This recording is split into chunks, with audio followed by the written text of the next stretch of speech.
शिवारात ट्रॅक्टर धावतो, धुराचा वास, मोठा आवाज आणि वेगाची शर्यत. पण त्या वेगामागे हळूहळू हरवत चाललाय बैलांच्या कष्टाचा इतिहास. ट्रॅक्टर एकाच दिवशी शेत तयार करून देतो, पण बैल वर्षानुवर्षे शेतकऱ्याच्या आयुष्याची मशागत करतात. ट्रॅक्टरला डिझेल लागतं, बैलांना लागतो फक्त चारा आणि शेतकऱ्याच्या हाताचा मायेचा स्पर्श.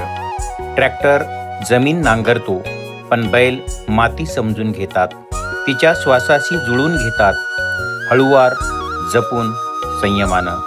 ट्रॅक्टर थकला तर बंद होतो, पण बैल थकले तरी मालकाच्या एका हाकेवर पुन्हा उभे राहतात. ही फक्त ताकदीची तुलना नाही, ही नात्याची, विश्वासाची आणि कृतज्ञतेची गोष्ट आहे. कारण ट्रॅक्टर काम करतो, पण बैल कष्ट करतात.